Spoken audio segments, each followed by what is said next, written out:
Now we talked about a lot of risk before and about the process of developing.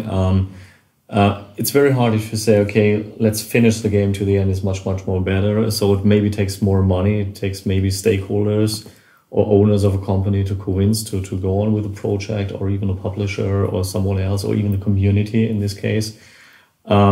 So how does things change in from the past until now, as we have now games as a service, which is much more complicated, actually, in my opinion, to finance and to go on, maintain, etc., and make these decisions, okay, when to stop or when to stop supporting with updates or new releases, new features to the community.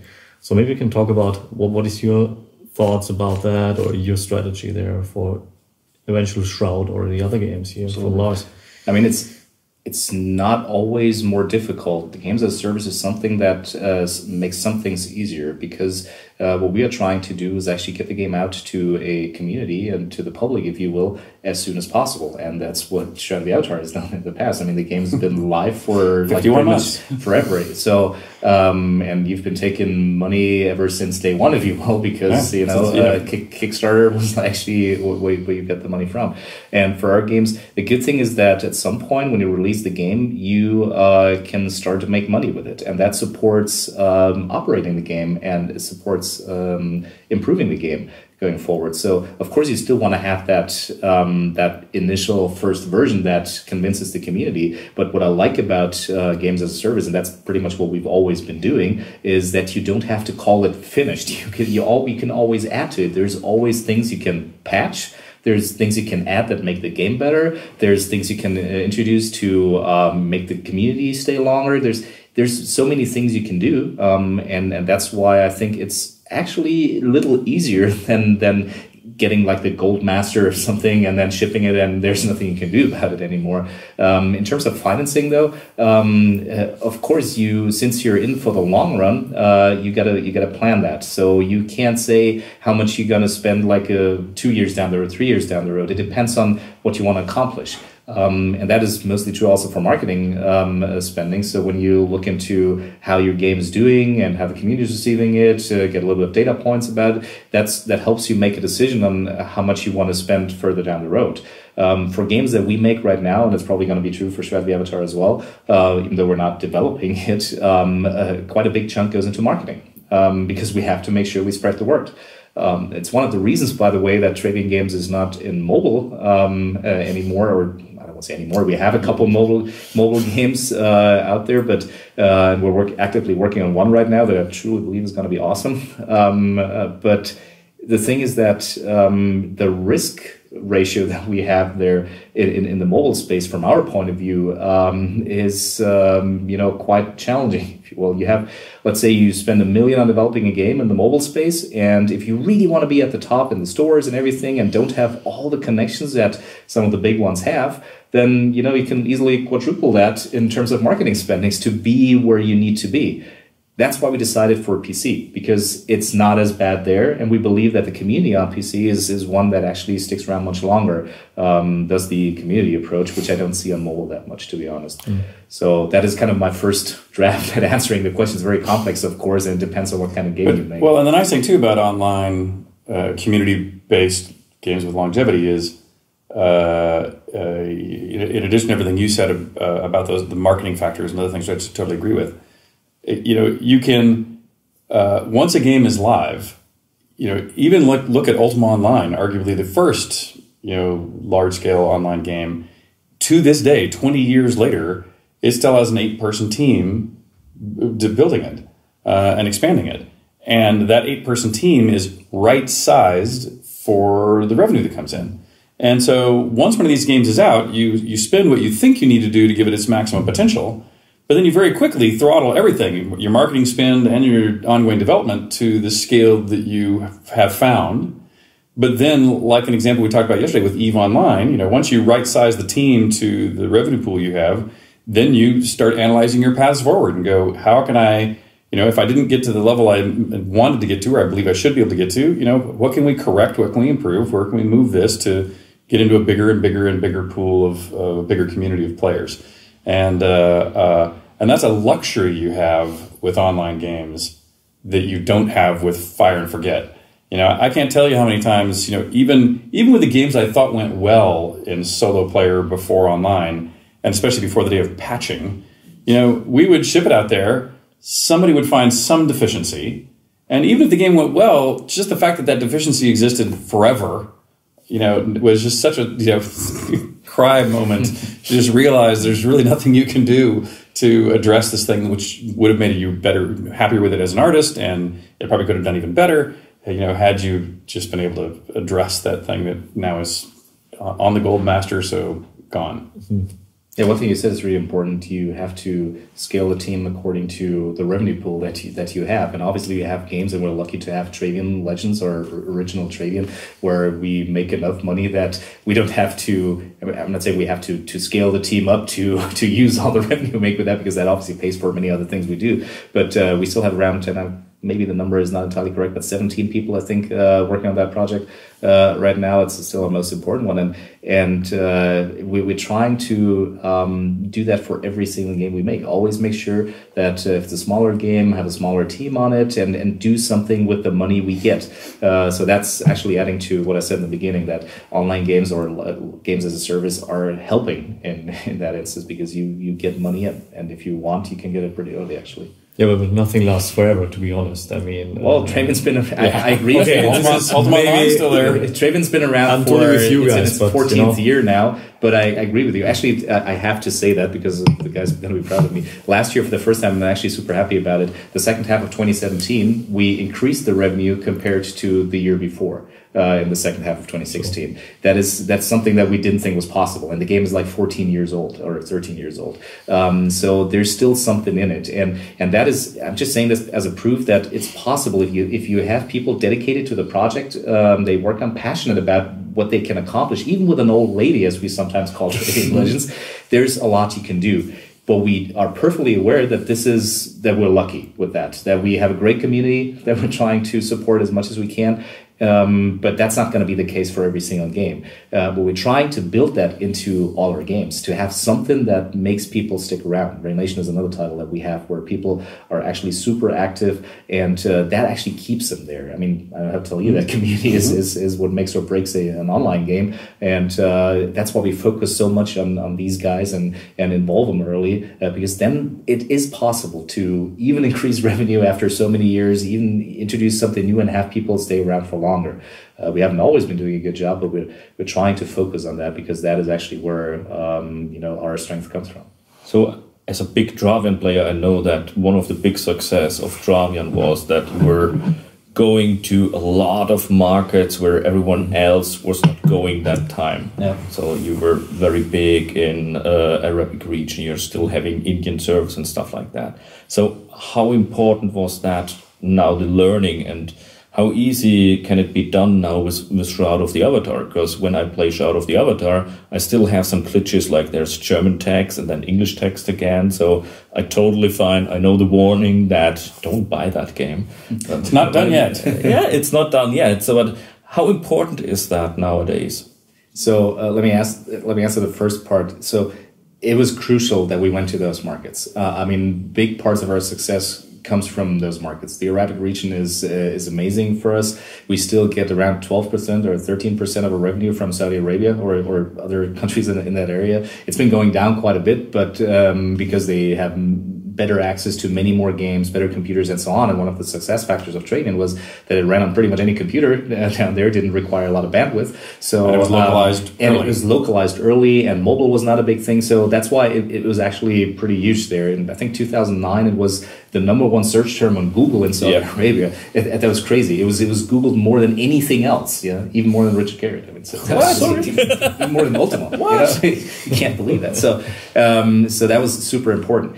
But looking into what that means for us right now, I mean, we decided about 2.5 years ago, when we gave ourselves like a mission for the next 2-3 years, that we develop for Western markets, Western audiences. That means mostly North America and Europe, and we try to bring games to those markets that we've traditionally been strong in. But if we want to do that, we got to look at the game that we have at hand. Last night, I think we talked about you can make your own whiskey in the game and Shroud the Avatar at some point. So That might be an issue for Saudi Arabia, to be honest. Like, alcohol is not a thing there. We had a little adventure game called Travians, which was a spin-off of Travian, and we had a wandering pig in there. And having a wandering pig in that region, that was a no-no. So those are kind of things you have to change. So culturalization is very important. We've actually talked to a company in that region to analyze the games that we currently have and give us some recommendations of what we would need to change, how we would need to adapt those games to release them there. And for some games it's possible, but you also got to look at the market chances that you have. And for Shroud, honestly, I don't know the answer yet. Turn the pigs into sheep and turn the whiskey into root beer. Maybe. Yeah. So we're definitely looking into what we can do for Shroud, for Crowfall, for other games that we have. But it's increasingly difficult to bring out new games in those regions. So I wouldn't say it's a focus of what we do, but we're trying, of course, to leverage that community that we have. And one of the things that is very good is we still have a huge network of around 1,000 people, volunteers mainly around the world, that support us in all countries and all territories. So that is very helpful for whatever we wanted to do. So last but not least, since you asked about localization, that's the final thing I want to say about Shroud. Shroud is quite a challenge because this gentleman here and Mr. He likes text. They actually write a lot of text. A lot of text. Too much. So, if you played Shadow of the Honor, you know it. So that is new to us because our games usually don't require a lot of text. It's about, crushing other people. That's pretty much what Travian's about.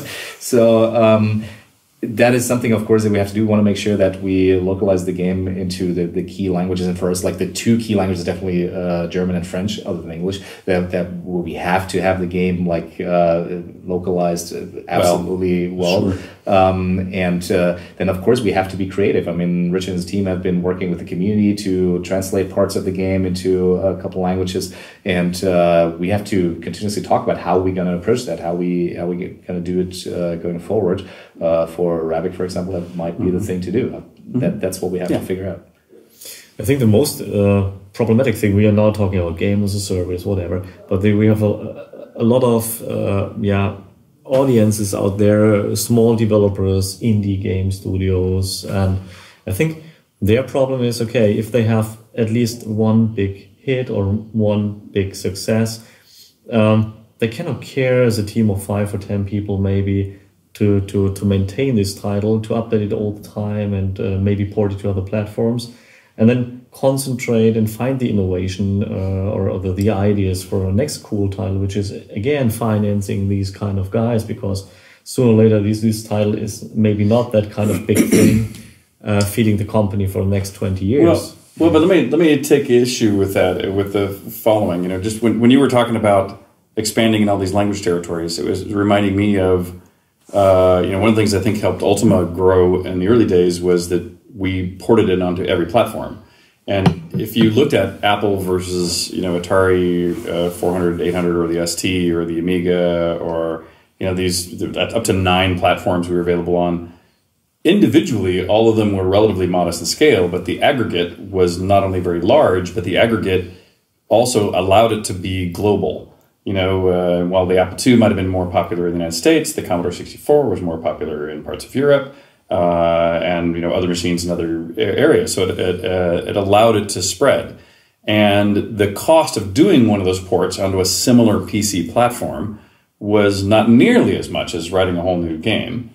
And so I would argue that if you're a small studio, that if you have something that has paid for itself, and you're now debating, do I go do a new project, which in my mind means you're rolling the dice from scratch again, odds are there's about a 1% chance it will be a success. There's a 99% chance that new role is a bad role. So if you have a role that's actually worked, I think the smart thing to do is to sit there and go, how do I now make this work in as many ways as that I can? Because relatively speaking, that's a way safer bet. And and frankly, the way we did it at Origin was we would hire one, a team might be 5 or 10 people to make the original game. It would take one person to do the port onto a new platform. And then sometimes that same person could do it onto 3 platforms, or sometimes we'd have 3 different people do it onto the 3 platforms. Sometimes it'd be one of the team members that moved it onto the other platform. But I think that, if you have even a modest success, it is a much better idea to figure out how to build upon that success versus feel like, we did that one, I'm going to do something else. So like in the old days, you had an add-on, for example, for an existing game. As you say, go to another languages. Go to languages, go to platforms. To other platforms as much as possible out there. Build in new billing systems. Billing systems, that's right. One of the big issues on Travian for a lot of countries when you accepted local coin stuff. I know that. I mean, it's still one of the reasons why we are pretty successful in some of the countries, because we accept payments in local currencies and everything. That was one of our motivations to join with Travian. Because it would be very hard, I guess. For us, it would be, we wouldn't even know what to do, frankly. I mean, start at zero, Yeah, we would, the fact that they were so strong in language, the fact that they were so strong in outreach into territories, the fact they were so strong in all these billing systems, for us was not only would allow us to reach a much greater level of success in a broader way than we would have originally, but if we tried to do it on our own, we just frankly would fail. I mean, there's just tons of that stuff we wish we'd never get to. It would not make our radar list. But having that come in, as a unit, we think will give a strong lift to the reach of the game. And I want to use that to get back to your question from a while ago about the small teams and how they can actually keep growing or keep surviving when they want to do something new. I love the indie development that's become really big and with that term in development over the last 10 years or something. There's like a super vibrant game development scene in Germany and some even more in other countries from my point of view.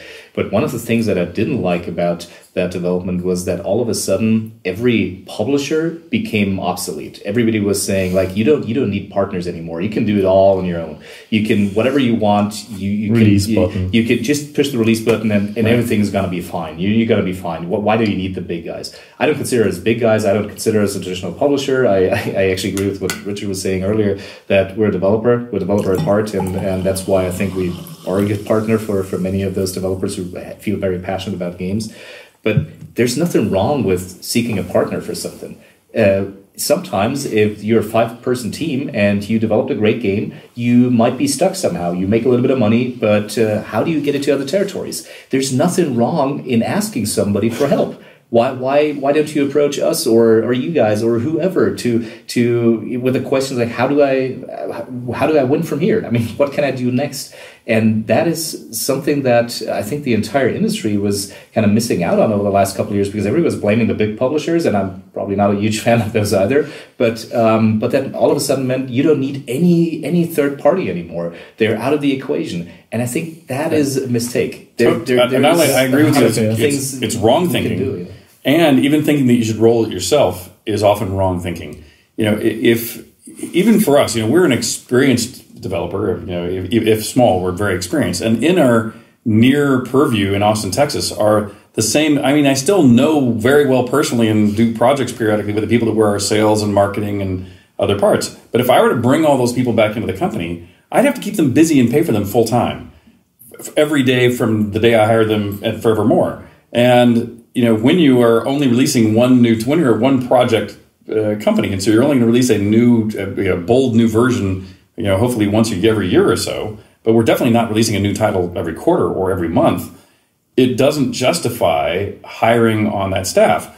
Well, with Travian, with 9 games in development, now they need, they're going to, their team is going to be way overworked, if anything, with the drops of new titles that are coming out, and you really want people to have a full workload. You don't want to pay for people that I experienced have that last year. Workloads. 2017 was the first year where people came to me, "Hey, Lars, can we ask you something?" I was like, "Yo, what's up?" Well, you've been bringing a lot of projects on board. You aware that somebody needs to do the work? And I was like, what do you mean? Yeah, could you please kind of stop or at least slow down a little bit? Because, we got too many projects now and, we got to do something about it.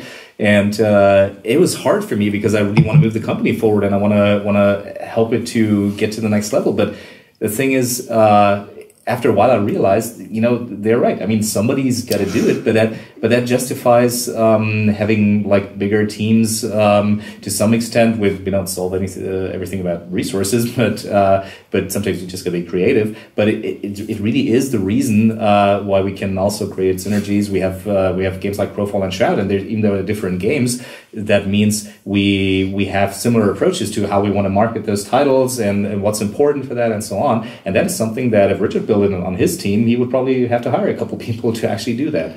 And that's why I think there's a good reason for companies like us to exist and support us with that. So sorry to sum this up, I think there is a need actually of more mid-sized publishers then. Okay, the big ones, not dealing with the small teams or smaller developers, and the small indies saying, okay, I want to do it alone as a one-man army, whatever. And this is also wrong. So I think there's a need, and there are less publishers out there, and I think of Europe actually, who can really deal with that small products and bring them to the market. Let's maybe not call them publishers, because that became kind of a bad word in a way, and I've been trying to avoid that for long. There is a need for support for smaller teams to grow, to expand into new markets.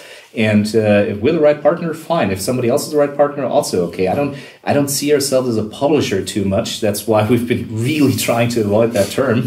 We sometimes use publishing partner or something, because everybody's like, oh, you're the publisher. Well, yeah, kind of. But it's important that there's support for smaller teams. And of course, as a mid-sized publisher, if you will, I would say that. But I'm not saying it because I want to justify what we do. I think it's really important for the smaller. So let's discuss about the smaller publishers in the next episode now.